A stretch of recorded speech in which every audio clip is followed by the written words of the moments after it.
Bonsoir. Euh, j'ai eu une petite inspiration aujourd'hui. J'ai envie de vous parler du mal-être. Je suis Laetitia Joly, coach de l'âme et de l'amour. Et je vais vous dire mon ressenti sur le mal-être. C'est quelque chose qui m'a inspiré là depuis deux-trois jours. Donc le titre, c'est Le mal-être est réconfortant.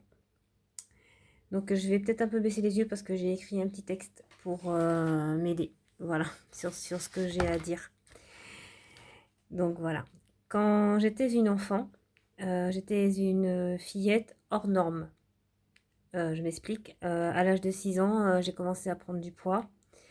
Et très vite, je suis rentrée dans l'obésité à l'âge de 6 ans, 5 ans et demi, 6 ans à peu près. Voilà.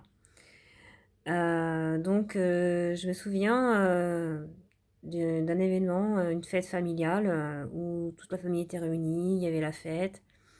Et vous savez ce que c'est dans ces fêtes-là? Enfin, il y a des tables de biscuits apéritifs, il y a de la nourriture, enfin voilà. Et puis quand on est un enfant, ben, qu'est-ce qu'on fait? On vient piocher. Quel enfant n'est pas venu piocher dans une assiette de cacahuètes, de biscuits apéritifs, etc. Voilà, ça fait partie des choses, quoi. Et enfin, ça fait partie du jeu. Quand on est un enfant, c'est attrayant, c'est ce genre d'assiette. Voilà. Et bien moi, bien sûr, à 5 ans et demi, j'étais attirée, comme les autres, par les cacahuètes, par les biscuits apéritifs, par tout ce qu'il y avait. Il devait y avoir des bonbons, enfin bref, voilà. Et je me souviens d'une interpellation, on va dire, qui m'a été faite à moi, parce que, donc, de la part de ma grand-mère. Donc, bah, faut savoir que bah, je lui en veux pas, hein, parce que voilà, elle pensait être bienveillante, enfin bienveillante dans sa tête, parce que elle voulait me protéger. Mais sauf que moi, je l'ai pas pris comme ça. Moi, voilà, elle est venue me voir, enfin, en me disant attention, euh, tu vas prendre du poids, tu vas grossir, etc. Ces choses-là, je les ai entendues régulièrement dans mon enfance, dans mon adolescence. Ne mange pas ci, ne mange pas ça. Euh, si tu, si tu n'es pas comme les autres, tu es comme ci, tu es comme ça. Enfin bref, toutes ces petites choses qui viennent construire ce mal-être qui s'installe en nous. Et donc je me souviens, donc pendant cette fête-là, excusez-moi, donc ma grand-mère est venue m'engueuler parce que voilà, j'étais en train de me servir comme ça, en me disant que je mangeais trop, que fallait que j'arrête, etc. Donc voilà. Et moi, à ce moment-là, à 5 ans et demi, j'ai eu honte. Je me suis sentie coupable bah, de faire comme les autres enfants en fait. Mais parce que comme moi j'étais déjà une enfant pratique hors norme, j'insiste bien sur ce mot parce que je sais bien que ça peut peut-être choquer, mais voilà, malheureusement c'était comme ça que je le voyais, voilà, et que je me suis vue pendant longtemps hors norme. Je me suis sentie coupable, voilà, vexée, et surtout, je me suis sentie vexée par cette intervention parce que bah, ça a été fait devant les gens, devant l'assemblée, et du coup, ça aurait été fait dans un contexte où on aurait été toutes les deux, etc. Peut-être que j'aurais pas vécu la chose de la même façon. Mais là, le fait qu'on soit en groupe, qu'il y ait des gens que je connaissais, et que bah voilà, enfin, ça m'a déplu. Et euh, ce mal-être, donc c'est installé déjà, ça c'est une première chose. On va dire que c'était une des bases du mal-être. J'en ai peut-être eu d'autres avant, mais bon, j'en avais pas forcément des souvenirs. Mais ce souvenir-là, je l'ai encore, je l'ai ancré, il est dans ma tête. Même si je pense qu'en vous en parlant, ça va me faire du bien, ça va le chasser. Voilà. Puis ben, après, bien sûr, d'autres malaises se sont installés dans mon adolescence, à l'école, par les professeurs, les adultes, qui se croient bienveillants, mais en fait qui ne le sont pas, parce que bien sûr, pour eux, ils veulent vous aider. Moi, je me souviens des profs, surtout en sport, quand j'étais en sport, les profs qui me disaient vas-y, tu peux le faire, tu peux le faire. Alors que moi, non, moi je voyais bien que quand il y avait de l'endurance, vous savez ce que c'est l'endurance, courir autour d'un stade pendant 20 minutes, enfin bref. Ben pour moi, au début, oui, je le faisais, puis petit à petit, ben, avec mon surpoids, ça devenait difficile. Et donc, du coup, j'y arrivais pas. Et le fait qu'on me dise, mais non, c'est parce que tu veux pas, et ben, ça me confortait dans le fait que j'étais pas capable. Vous voyez?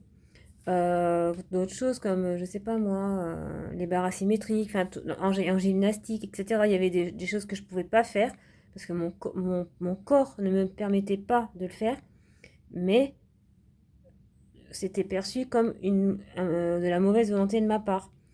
Et voilà, alors, je pense que on me disait, mais fais attention, etc. Enfin voilà, on me donnait des conseils. Mais sauf que ces conseils, ils étaient peut-être pas les bienvenus. Bon, après, c'était comme ça, c'était l'époque. Maintenant, je pense que j'espère qu'on est un peu plus bienveillant avec les enfants qui sont en surpoids, qui sont. Voilà, j'espère qu'il n'y a plus ce genre de discrimination. Parce que ça fait mal, je peux vous le dire. Et ce mal-être s'installe, comme des grains de poussière qui s'accumulent sur des meubles, vous voyez? On voit une première couche qui s'installe, puis une deuxième, puis une troisième, enfin, etc. Puis à un moment donné, la couche de poussière elle est tellement importante que on voit même plus le meuble, vous voyez? Je pense que vous voyez de quoi je parle. Et quand on se décide à enlever cette poussière, on va prendre un plumeau, puis on va épousseter comme ça. Qu'est-ce qui va se passer? La poussière elle va redescendre. Et ben ça va nous faire tousser. Elle va te faire éternuer. Elle va même peut-être te faire pleurer. Parce que si la poussière tombe dans ton œil, ça va faire sortir des larmes. Et ces larmes, c'est bien qu'elles coulent. C'est bien qu'elles coulent parce que quand les larmes coulent, ça veut dire que tu nettoies ton corps. Tu nettoies l'intérieur de ton corps, de tes émotions, de ces émotions qui sont venues te perturber pendant longtemps. Donc ça, c'est important de laisser parler ses émotions, de laisser couler la tristesse, parfois même de laisser d'aller crier si on a besoin d'aller crier dans la nature, chez soi, enfin peu importe, mais de faire sortir cette colère qu'on a en nous. Parce que la colère, si on la fait pas sortir, si on la garde en nous, elle nous bouffe, nous. Elle nous stresse, elle nous rend malade, elle nous donne des douleurs au ventre, à la tête, aux dents, enfin peu importe. Elle peut même nous emmener dans des endroits, enfin elle peut même aller jusqu'à nous faire un burn-out, voire pire pour certaines personnes. Ce mal-être, il te réconforte car il te fait rester devant la télévision, dans ton lit, assis dans ton canapé, à regarder Netflix, enfin, etc. Enfin bref, à scroller les réseaux sociaux. La vie par procuration. Vous vous souvenez de cette chanson? Voilà, elle vit sa vie par procuration, etc. Enfin, bref, voilà. En fait, on s'installe et on vit effectivement. Moi, j'ai vécu ça. On vit la vie par procuration. On vit pas, on vit par rapport aux autres, mais on vit pas pour soi. Et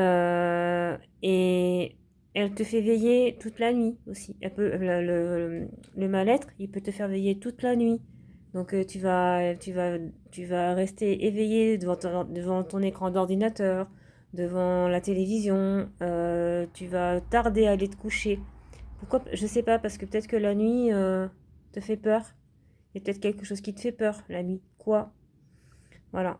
Moi, je sais que pendant une période entre 2001 et 2003, j'étais comme ça. Je switchais la nuit contre le jour. C'est-à-dire que je veillais toute la nuit et c'est le jour que je dormais. Vous voyez? Et par contre, le jour, on ne me voyait pas. J'étais casanière. J'étais renfermée dans ma chambre, dans ma maison et personne ne me voyait, quoi. Et ça, c'est pas bon. C'est pas bon. Et à un moment donné, j'ai eu un déclic. Il faut savoir que donc moi, j'ai perdu ma sœur en 1993. Ça a été quelque chose qui a été très très difficile à vivre. Bien sûr, c'est normal, ça fait partie de la vie. Maintenant, ça va mieux parce que j'ai compris certaines choses, etc. Donc petit à petit, voilà. Et en 2003, ce qui s'est passé, c'est qu'à un moment donné, j'ai craqué. J'ai craqué, je l'ai appelé, j'ai dit ouais, pourquoi t'es parti, qu'est-ce que, enfin voilà. Et une fois que cette colère, cette tristesse, ces pleurs se sont envolés, j'ai pris ma vie en main. J'ai décidé de faire une formation. Enfin, non, d'abord, j'ai d'abord décidé de faire une thérapie. Donc, je suis allée voir une psychiatre qui m'a suivie pendant quelques mois. De là, c'est enchaîné des formations. Donc, j'ai enchaîné sur une formation dans BEP carrière sanitaire et sociale. Ensuite, j'ai fait une formation d'auxiliaire de puériculture. Je suis devenue auxiliaire. J'ai travaillé pendant 10 ans en tant qu'auxiliaire dans les crèches, etc. Dans les crèches. Je me suis occupée d'enfants en bas âge, ce qui m'a aidé aussi à comprendre l'humain, parce que quand on travaille avec des petits enfants, on touche vraiment à l'essence même de l'humain, à l'innocence, à la, à l'imperfection, parce que quand on est un enfant, ben, on n'est pas, personne n'est parfait de toute façon, mais quand on est un enfant, ben, qu'est-ce qu'on fait? On apprend, on tombe, on se relève, on recommence jusqu'à ce qu'on réussisse à faire les choses et petit à petit et voilà et ça aide aussi justement nous en tant qu'adultes on a oublié ce genre de choses et pourtant ça fait pas c'est bien de se dire j'ai le droit de tomber mais je me relève et j'essaye et je recommence et puis bien sûr si au bout d'un moment on voit que c'est trop compliqué que voilà bon ben savoir dire stop et s'arrêter, c'est bien aussi. Voilà. Euh, et surtout, ben, quand on, quand on reste dans ce mal-être, qu'est-ce qu'on oublie d'écouter? On oublie d'écouter son âme, son cœur, ton âme, elle t'appelle à aller vers la lumière, vers l'amour, et tu l'oublies. Donc tu t'oublies, enfin, en oubliant ton âme, en oubliant ton cœur, tu t'oublies toi-même et tu restes dans ta zone de confort. Et voilà, tu es comme ça, tu es tranquille, tu bouges pas. Ok. Donc c'est vrai que ta vie, elle est monotone comme ça. Mais au fond de toi, surtout là, dans ton cœur, là, au fond de toi, là, tu sais qu'il y a quelque chose qui va pas. Tu sais que c'est pas normal. Tu sais que c'est pas bien que. Enfin, que c'est pas que c'est pas bien. Tu sais que c'est pas normal de rester assis comme ça et d'attendre. Tu vois. Euh, Et donc ce mal-être, il est pervers parce que donc tu vas monter, tu vas bien, tu es comme ça, tu montes, etc. Tu es en haut là, tu es content, tu es tout fier de toi, tu as réussi, tu fais plein de choses. Et à un moment donné, il y a des événements qui reviennent, des événements négatifs. Et là, ton, ma- ton bien-être, il redescend, il redescend, il redescend, il redescend. Et il se réinstalle. Et là, tu recommences, tu replonges. Et là, tu te retrouves encore en bas. Et en étant en bas, tu te réinstalles dans ce mal-être. Et enfin voilà. Parce que c'est réconfortant de se coucouner. Enfin, de se coucouner. Quand je dis pas dit coucouner, mais de se renfermer sur soi, ça peut être réconfortant pour certaines personnes. Je parle pas pour tout le monde, mais je sais que pour moi, à un moment donné, ça a été réconfortant de rester, euh, d'hiberner, on va dire, voilà. Mais tu sens quand même que c'est pas normal. Tu te dis putain, mais c'est quoi ta vie? C'est ça, c'est rester assise là, à vivre ta vie, euh, à regarder les autres vivre, et puis toi t'attends. Et tu sens que ton âme, ton cœur, il t'appelle, il te dit eh oh, va vers ta lumière, va chercher ce dont tu as besoin et continue. Voilà. Et moi, ce que j'ai fait, je me suis... donc j'ai eu mes enfants. En ayant mes enfants, quand mes enfants étaient petites, j'étais occupée. Donc, du coup, j'avais pas le temps de penser, on va dire, à moi. Et à un moment donné, 2020, période particulière aussi, où je pense que pas mal de gens ont eu des prises de conscience. Et de 2020, donc ma deuxième fille rentre à l'école. Et là, j'arrive et puis je me dis, ouais, ben maintenant je fais quoi? Parce que j'aurais pu retourner dans mon métier d'auxiliaire de puériculture, à travailler en crèche. Mais je me sentais plus alignée avec les valeurs de ce métier. Parce que moi, pour moi, s'occuper d'un enfant, c'est prendre le temps qu'il grandisse, prendre le temps qu'il évolue à son rythme, etc. Et moi, c'est pas ça qu'on me demandait. Et du coup, j'étais plus en relation, enfin, j'étais plus alignée avec ça. Donc, et là, j'ai fait la connaissance parce que j'ai fait du marketing de réseau parce que je voulais quand même ramener de l'argent à la maison parce que c'est quand même le but du travail. Hein. Travailler, c'est pour ramener de l'argent, pour évoluer, pour ramener du confort chez soi, etc. Et là, j'ai, en faisant le marketing de réseau, j'ai rencontré Grégory Drivet via les réseaux sociaux.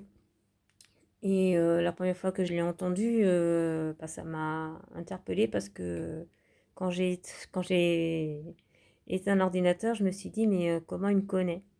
Parce que tout ce qu'il avait, tous les sujets qu'il avait abordés, etc., correspondaient à ce que je vivais.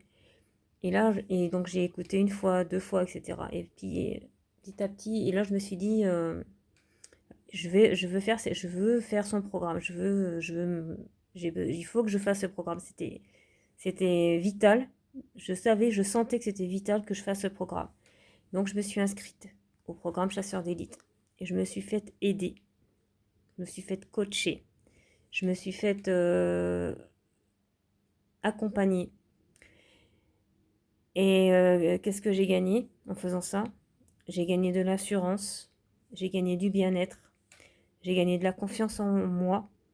Parce qu'il y a 3 ans de ça, il y a même, allez, 1 an et demi de ça, 2 ans, j'étais incapable de faire ce que je fais là, ce soir. Donc j'ai gagné des nouvelles personnes dans ma vie. Et ça, c'est important.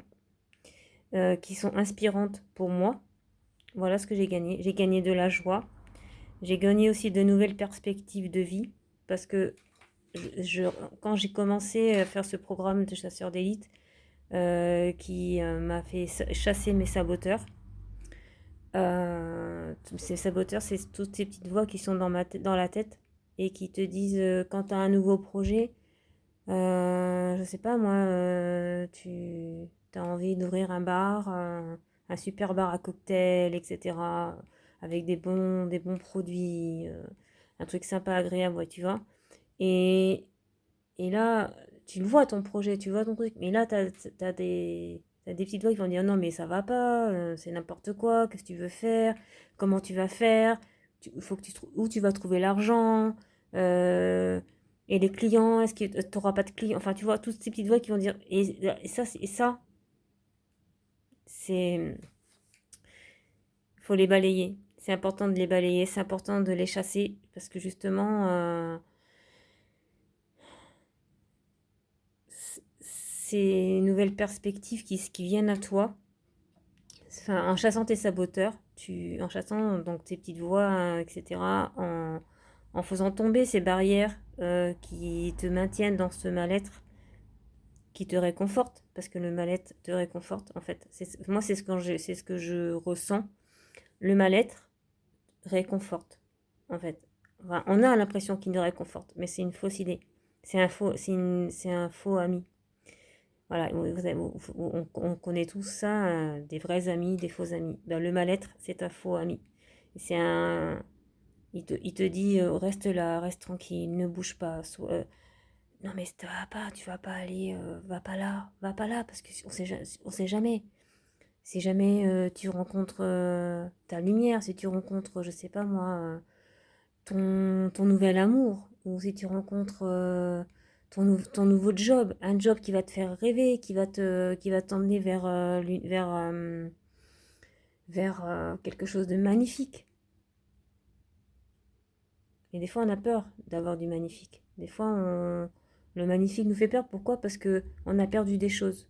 Donc, qui n'a jamais perdu un ami, de l'argent, je sais pas moi, un bien en qu'il il tenait énormément et puis que la vie a enlevé comme ça du jour au lendemain. Et du coup, aller chercher quelque chose qu'on a envie, se dire ouais, moi, mon rêve, c'est de faire ça. Et ben oui, mais si je l'ai, mon rêve après, si on me l'enlève, qu'est-ce qui va se passer? Ben rien. Qu'est-ce qui se passe? Si t'es en vie, tu respires. Le matin, tu peux marcher, tu peux aller, voilà, sauf bien sûr, hors cas spécifique, voilà. Euh, donc, pour moi, le fait de m'être fait aider, de m'être fait coacher, voilà, ça m'a donné la perspective de vouloir, à mon tour, devenir coach pour accompagner des personnes à retrouver l'amour, à retrouver la joie en elles. Moi, ma mission de vie, c'est d'accompagner des gens, c'est d'accompagner les personnes à retrouver la joie et l'énergie pour, pour qu'elles retrouvent leur amour, déjà leur amour d'elles-mêmes, parce que quand on s'aime, eh ben, c'est facile. Si on s'aime pas, comment est-ce qu'on peut attirer des personnes pour nous aimer? Simplement. Aime-toi et tu verras que derrière, tu verras que les gens vont venir vers toi. Si tu t'aimes pas toi-même, ben comment veux-tu que les gens t'aiment? C'est, c'est difficile. Voilà.